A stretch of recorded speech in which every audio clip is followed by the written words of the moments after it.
ఆదిలాబాద్ జిల్లా కేంద్రంలోని కలెక్టర్ సమావేశ మందిరంలో ప్రజావాణి కార్యక్రమం అర్జీదారులతో కిక్కిరిసింది. ఆయా ప్రాంతాల నుండి వచ్చిన వారు వివిధ సమస్యలపై ఉన్నతాధికారులకు అర్జీలు సమర్పించారు. ముఖ్యంగా పోడు భూముల సర్వేపై జాప్యం చేస్తున్న అధికారులపై చర్య తీసుకోవాలని కాంగ్రెస్ ఆధ్వర్యంలో అడిషనల్ కలెక్టర్ను కలిసి విన్నవించుకున్నారు.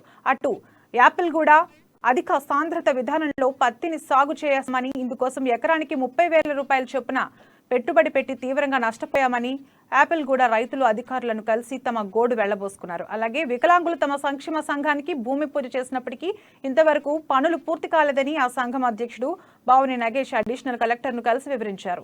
సమస్యలపై దరఖాస్తులు స్వీకరించిన ఉన్నతాధికారులు సంబంధిత శాఖలకు ఫార్వర్డ్ చేసి వాటిని వెంటనే పరిష్కరించాలని అడిషనల్ కలెక్టర్ ఆదేశించారు. ఈ ప్రజావాణిలో additional collector Nataraj, RDO Ramesh Rathod, municipal commissioner Sailaja, ఇతర శాఖల అధికారులు పాల్గొన్నారు.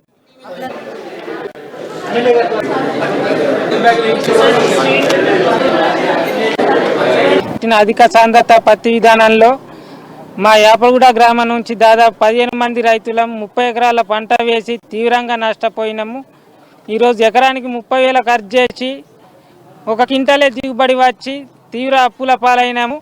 కావున ఈరోజు కలెక్టర్ గారికి విన్నవించినది ఏమంటే మాకు దాదాపు 80 నుంచి 1,00,000 రూపాయల వరకు పంట నష్టపరిహారం కంపెనీ నుండి ఇప్పించగలరని మనం చేసినాం. ఇది న్యూజివీడ్ కంపెనీకి చెందిన అమృత అనే విత్తన రకాన్ని మేము మా పంట సాగు చేసినాం. పత్తి పంట ఇప్పటి వరకు 3 నెలలు 6 నెలలు 7 నెలలు అయినా కూడా ఇప్పటి వరకు ఖరీఫ్ సీజన్ అయిపోయి రబీ స్టార్ట్ అయినా కూడా ఇప్పటి వరకు అకౌంట్లో ₹1 డబ్బు కూడా వేయలేదు ఎవరికి.